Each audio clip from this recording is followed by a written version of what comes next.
I don't think I need to introduce Minecraft to you, the best-selling and probably most well-known video game of all time.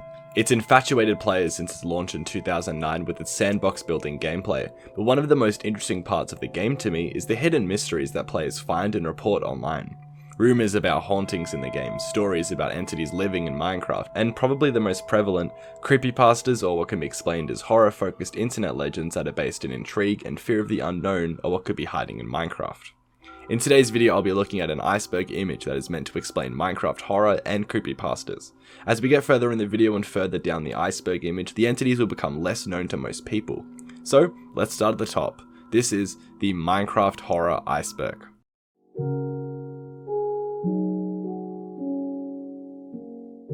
Herobrine. Herobrine is by far the most iconic creepypasta in Minecraft history. Herobrine first started as a rumor on 4chan, where if you listen to the 13 music disc, you could find an entity with glowing white eyes. A screenshot was posted where you could find the white eyes in a dark cave. This evolved further when a Minecraft forum user and Dolphin posted a similar situation, but instead of it being when the music disc would be played, it would be when the cave sounds would play in the game. White eyes would spread throughout the Minecraft community and evolve into something more familiar to us modern day players. White eyes had evolved from just being the two glowing eyes and everything else not being visible, to a version of the default Steve skin with no pupils or white eyes. In some time before August 19th, someone had modified the story to include the new version of the player character and the name Herobrine, saying it was Notch's brother. On the 31st of August, the now famous story would be posted on 4chan's paranormal board, describing a player's first-hand experience with Herobrine. I had recently spawned a new world in single-player Minecraft. Everything was normal as I began chopping down trees and crafting a workbench. I noticed something moved amongst the dense fog. I thought it was a cow, so I pursued it, hoping to grab some hides for armor. It wasn't a cow though. Looking back at me was another character with the default skin, but his eyes were empty. The person follows them to the fog, but they disappear. As they play on the world for longer, they see 2x2 tunnels in caves, small sand pyramids in the ocean, and trees with the leaves cut off. They posted their world to the forum asking if anyone had seen this, but their post keeps getting deleted.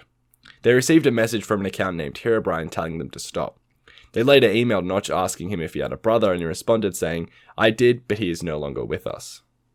The story doesn't stop there, as a streamer named Copeland would stream himself playing where he saw Herobrine. In reality, this was just a retextured painting, but this was definitely most people's first introduction to Herobrine. Another streamer, Atticus, streamed Herobrine near a lava pool, which was a retextured door. He ran away, saved the game, and Herobrine was gone. Funnily enough, Atticus was later talking to his wife about everything being fake, and this was the first person to publicly admit that everything was fake. Copeland, the person from the last stream, was actually in the chat posting links to a website of Steve's face with realistic pupils moving its eyes around. There was text at the bottom of this website, but we'll discuss that later. Herobrine would then become a Minecraft legend, becoming so popular that Herobrine has been featured in official Minecraft merch and is considered a canon character in the game's lore. Summoning Herobrine was also a pretty big part of who he is, as it was an extremely popular rumor at the time. If you had gold blocks, redstone torches, and netherrack, you'd be able to summon him. Redstone torches also are pretty synonymous with him, so if you see any redstone torches around, maybe it's Herobrine watching you from the shadows. Cave sounds. Cave sounds are a feature of Minecraft which can create a horror-like atmosphere. If you're in a cave long enough, you may hear one of these noises.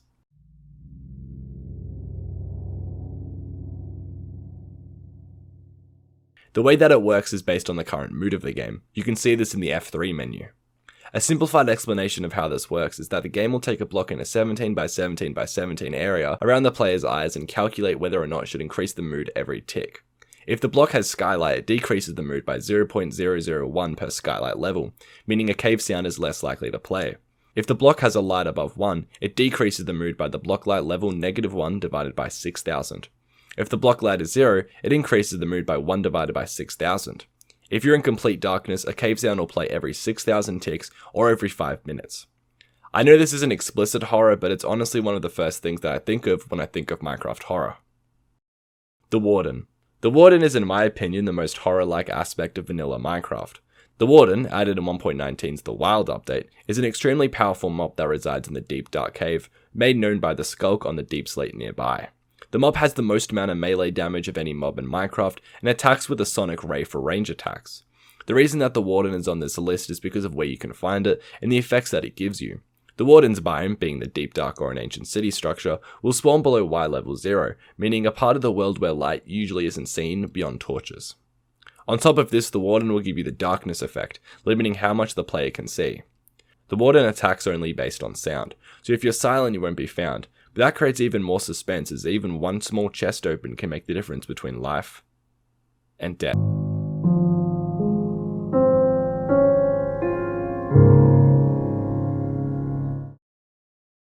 Soul Sand. Soul Sand is a regular block in vanilla Minecraft and has some interesting lore behind it. You can find it in the Nether and walking over it slows you down, though this can be bypassed using the Soul Speed enchantment, and it also gives life to the Wither. Why is it on this iceberg? Well, all this implies that there are real souls in this block, and when you walk over them, they're pulling your soul down to join them.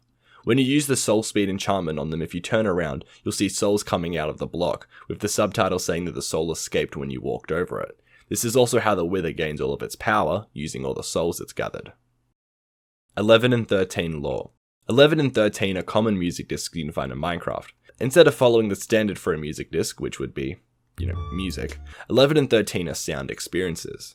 11 has someone walking through a cave, stopping to use some equipment, probably a flint and steel, using some paper sounding thing, either flicking through a book or a collection of maps, then running over stone, then that changes to dirt or gravel, then the recording ends. We can confirm that this tool is a flint and steel based on the version update, and that it's not a map because of the same reason, so I assume it's a book.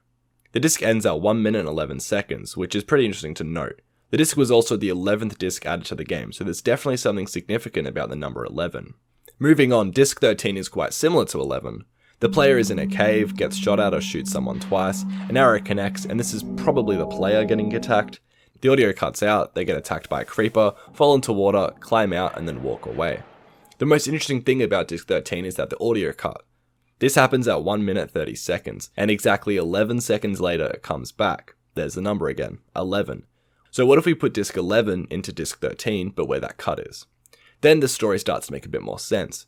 The player is in a cave, gets shot at or shoots someone twice, an arrow connects, they walk through a cave, they stop to use the flint and steel, flick through a book, then they run because they've seen something. They run over stone, this changes to dirt or gravel, they get attacked by a creeper, fall into water, and then walk away. 3 AM. 3 AM is a phenomenon of Minecraft videos where people record themselves playing the game at 3 AM, which is supposed to lead to ghosts or demons or Herobrine visiting your game. 3 AM is the witching hour, which is said to be associated with the devil and supernatural events. Supposedly, if you play Minecraft at 3 AM, haunted stuff can happen to your game. Well, at least that's what these YouTubers want you to think, but in reality it's just mods. But who knows, maybe something creepy does happen at 3 AM. The Orphanage. The Orphanage is an old Minecraft horror map created by OMORI in 2014. The story goes that you're on a long drive back to your hometown, you start to get a bit drowsy and not pay attention to what's going on around you, but your car runs out of petrol. Confused and not knowing what to do, you walk towards a building in hopes of finding a suitable shelter, and instead you find an orphanage. This map was pretty famously covered by YouTubers like DanTDM, and is pretty scary to be honest. Give it a try if you haven't seen it. Don't Look at the Moon. Don't Look at the Moon is a Minecraft mystery that was uncovered on a Minecraft iceberg, being at the very bottom of it. Users were very confused with this entry as no one could really explain what it meant. The creator of the iceberg, Probot748, remastered the iceberg and included descriptions of what each entry meant to help alleviate this confusion. Under Don't Look at the Moon, they wrote, "It's not exactly about not looking at the moon. There's a rumor that there's code in Minecraft that checks whether or not you're looking at the moon, and experiments were made to test it out. Some having disastrous effects, being shadow entities, being set on fire, and world corruption. I added it in the last iceberg, but it was only recently that I decided to test them out for myself. No shadow entities, but the results are a bit interesting." Attached to this was a YouTube playlist documenting the user's experience with the moon. In the first few videos, everything seemed innocent enough, just testing the moon in Minecraft with unsuccessful results at first, but then they start to get a bit weirder. Go to the End at exactly midnight starts this trend, where they enter the end and all they see is darkness and a different portal sound can be heard. The video looking at the moon the entire night ends with the user's PC crashing after the night is over. In the next video, they load their save and the entire world is now made of endstone, making the world look like the moon, but the moon is still in the sky. In the next video, it's a little hard to make out, but increasing the brightness and contrast reveals that they're standing in a room with item frames with clocks in them around them. They're slowly becoming obsessed with the moon and time. In the next video, it appears to be simple gameplay, but the moon is invisible. Minecraft's music starts to play, but it doesn't feel how it normally does. In this dark setting, it feels haunted almost.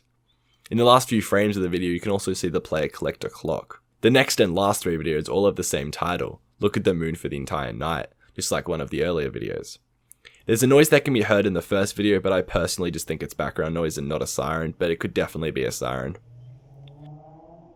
The second video has the title in all lowercase, and the shaking is much more prevalent in the first one compared to the other 2. The final video in the playlist has the title in lowercase with a full stop at the end, which makes it sound more like a command than a personal challenge that it initially started as. The video is different to the others, however. When the moon rises, the cursor doesn't even follow it, but the camera just slowly tilts throughout the video's duration. There are more videos on the creator's YouTube channel, Legend Finder, but considering I've got about 20 other entries to look at, I wanted to keep this brief to everything in the playlist. If you're interested in what I'm talking about, go to Legend Finder's YouTube channel to see the rest of the video, or alternatively check out RT60's amazing video on this topic. Entity 303. Entity 303 is a pretty big and well-known creepypasta, but may not be known to some old school players as it came out right after Herobrine and was a bit overshadowed. Entity 303 was a former employee's doing, as he was fired by Notch and wanted to take revenge on Mojang. Entity 303 isn't really this single employee though, but a whole team of hackers getting their revenge.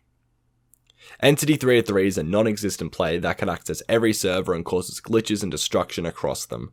The story was created by the Speed179, and on his own personal YouTube channel he goes through the various encounters he had with it. So what did 303 want? Well, 303 wanted to ruin Minecraft and set a goal of ruining it by the end of 2014. Why do I bother bringing this up? Well, it seems that a certain company bought Mojang at the end of 2014. So did Microsoft really want Mojang? Or was this the doing of Entity 303 to ruin Minecraft forever? Error 422. Error 422 is a supposed lost version of Minecraft, inaccessible from the game's launcher.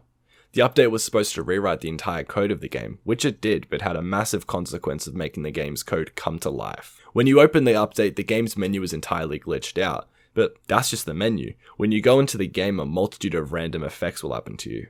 There's probably too many to say in one video or else we'll be here for the next 7 hours, so I'll just go through the highlights. Your health and hunger bar are corrupted so you can't see them anymore. There's no oxygen bar when you swim. The maximum item stack is changed on opening the game. The F3 menu is unreadable. You can get hit randomly. Beds can explode like in the Nether, but the most eventful one is this. This is the entity, or Error 422. It will lock your controls, fill your screen with errors, and crash your game. The story behind this entry is that in January of 2020, a boy named Alexander was sitting in class when he got this random Discord message from a random person sending a video called Minecraft Error 422 54 45 53, and in the description there was a download to this version. Music Disc 5 lore. Similar to Discs 11 and 13, Disc 5 has a lot of lore behind it. The first hint towards this lore is how you get the music disc. The disc has been broken into several shards which you find in chests across ancient cities. The disc starts with a man walking through a cave, evident by the bat sounds around them. They light a flint and steel and walk towards some metallic banging around them, making it seem like they're charging with an army to battle. We hear a wind whooshing sound, and then a deep, almost like teleportation-like noise, before the disc cuts to regular music. Maybe one of the shards doesn't match the rest of them. The disc cuts back to some bubbling and a portal sound. We slowly hear some sounds that are found in ancient cities. The person is breathing with some whispers in the background as they place blocks. We then hear a sound we don't really know about and haven't really heard in the game before silence and booms. With the booms we hear someone walking on sand, but because of the pig noises in the background I assume this is soul sand. A portal noise plays and we hear ambient noises, with them placing blocks followed by a sculpt noise. The warden then rises and then we hear a boss being defeated. The most popular theory about this was covered by MatPat from Game Theory. I can't really go a single video without talking about MatPat, we're just connected at this point.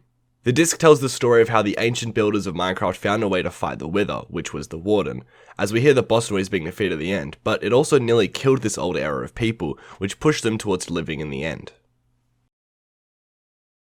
Barnacle. The Barnacle was a mob that was in the running for the mob vote in 2017. It was referred to by Jeb as the monster of the ocean depths and Mob A, but it was later referred to as the Barnacle. The Barnacle would use its tentacle to pull down players deeper into the ocean and deal damage to it only in deep ocean biomes. However, this mob ended up losing to the Phantom. The reason I put this in the Iceberg is for one very simple reason. Were you ever scared of Enderman as a child? I was. The random teleporting, the static noise, the fast movement, it terrified me. How do you think this kid would have reacted to the Barnacle? I probably wouldn't even gone near the water. Moving on. Null. Null is extremely similar to Herobrine.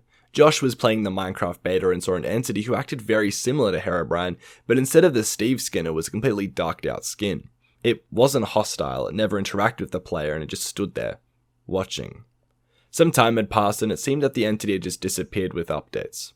With the new Minecraft launcher allowing people to go back and play older versions, Josh went back and played the 1.2 beta of Minecraft, and this was around the same time that Herobrine started to gain a lot of traction.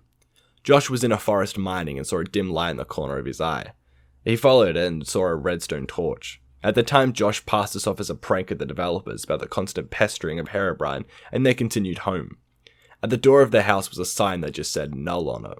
They thought this was another joke, so they went inside and slept through the night. When the morning rose, they went outside and heard crying and whimpering coming from behind them, but the noise got slowly corrupted and turned into a fall damage noise. They turned around and saw Herobrine, then their game crashed. They stopped playing and later went on to play Minecraft 1.7.2, looking to go past this older bug of Minecraft. They played for a couple days, built a house, and then logged off for a while. Logging back on, instead of being in the house they built, they were deep underground, deep enough to see the bedrock particles from the ground. They walked through a narrow hallway without light, walked for about 5 minutes without seeing anything. They got tired and bored and decided to turn around, but was met with a wall of stone. They kept going forward, and found a redstone torch. Oh great, they said, looking at another cliche of Herobrine. They kept going and the torches kept following, being placed a lot more frequently. They reached a dead end with a sign at the end of it, and upon reading the sign another corrupted noise started to play. The sound of someone asking for help. They took a screenshot of the sign and quit the game out of fear. It was written in Swedish, so Josh opened Google Translate to translate it. Help! Null is here. Tell everyone about me. Reading this, they hesitated opening the game again, but thought that they might not be able to help this person later, so they should before it's too late.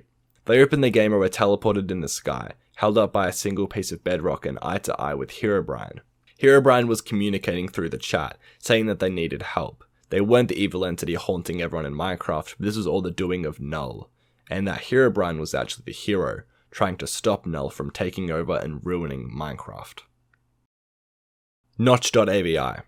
Notch.avi was a mysterious video uploaded by Julius Hader, which was an animation of Notch fighting Null while doing some cool tricks. They uploaded the video and thought the video was good, so they shut off their PC and went to sleep before they sent it to their friends. The next morning, Julius opened their computer expecting to see all the first opened programs, but the thing about the video was that it was different. It was in black and white and was making static noises, but you could still see it. Julius was a little mad, but thought it looked really cool, so didn't worry that much. Julius closed the video, checked the thumbnail, which had also been impacted, but they thought it was cool, so decided to publish it and send it to their friends. They wanted to check one more time to see if it was okay to upload, but realized that Null wasn't in the video anymore. It was just Notch fighting nothing. So they closed and reopened it many times, with each reopening changing the video slightly. At first no buildings, then no swords, then it was just Notch stabbing the left of the screen and the video ending. Julius was very confused and frustrated, so they left the video for the day. They went to work and came home and decided to open the video one last time to see if anything had changed. But this time they were met with something unexpected. A video of Notch realistically stabbing sheep with a sword, with gore and blood coming out everywhere. Notch then looked at the screen and jump-scared him with a creepy laugh. Now every time the video opens, Notch does something different. Entity Zero. Entity Zero comes from a tale told by the creator's father, who worked at Mojang. At the time Minecraft was in development in 2010, there was talk about a mob being worse than anything they'd made before, being something that would terrify the player, worse than the Creeper, worse than the Enderman, and it was codenamed Annihilation. The skin was a procedurally generated skin using grey and white as its colour scheme. Unfortunately, as the structure of Minecraft started to get pieced together with the Adventure update, Annihilation had no place in the game at the time, and was locked away until they had a use for it. Annihilation was left abandoned with Minecraft's release, but with the rush to release it, a bug was left in that merged Annihilation with the game's code, giving it access to everything. Suddenly, the Minecraft code grew in sizes as Annihilation modified it with its own code that expanded the procedural generation of the game. The developers found that they were unable to change it back, but thankfully, Jeb was able to lock the code of Annihilation so it would never be found by players in the game. Minecraft 1.1 would be able to release, but somehow Annihilation was able to get into the writer's father's account and try to make it like that he was trying to bring the code back, which Notch obviously did not approve of, so he fired him instantly. Annihilation is a rare sight to see nowadays, but the signs of it are RAM usage dropping to 0, warping chunks, and frame rates dropping suddenly. Late. Late is a Minecraft map developed by the Mindmakers team in 2017. It's a seriously impressive map with custom voice acting, models, textures, and more. It seemed to have fly under the radar as I haven't really seen many YouTubers cover it, which is disappointing because there's clearly a serious amount of dedication and work put into this project. If you haven't played it, I recommend going in blind, just give it a try, it's really good.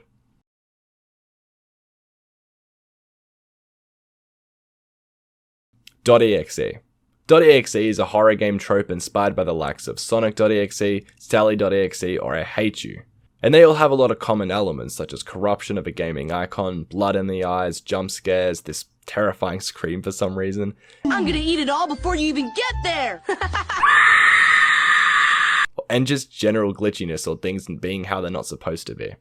Shockingly, there wasn't a widespread Minecraft.exe in similar vein to the ones I mentioned earlier, but there was a .exe entity. Norris was an employee of Mojang, but most importantly, he was the co-creator of Minecraft. He did a lot of programming for the game and introduced many mobs to the game, with the biggest being an entity named Project Zorro, which could improve the game drastically. Notch agreed and was very supportive of the project, but then found the darker intentions this mob had and fired Norris, removing all mentions of him in Minecraft. Norris then went under the name Entity 505 and began hacking Minecraft servers. Notch found him and confronted him in the Mojang office. The two fought, with Notch strangling him with the computer cord, resulting in Norris' spirit being combined with the Project Zorro code, creating .exe, which would go on to haunt and kill players. I'm sorry to break character of this very serious video essay YouTuber. Subscribe if you haven't, by the way, now that we're here. But I just love this story because it means that Notch has fucking murdered someone.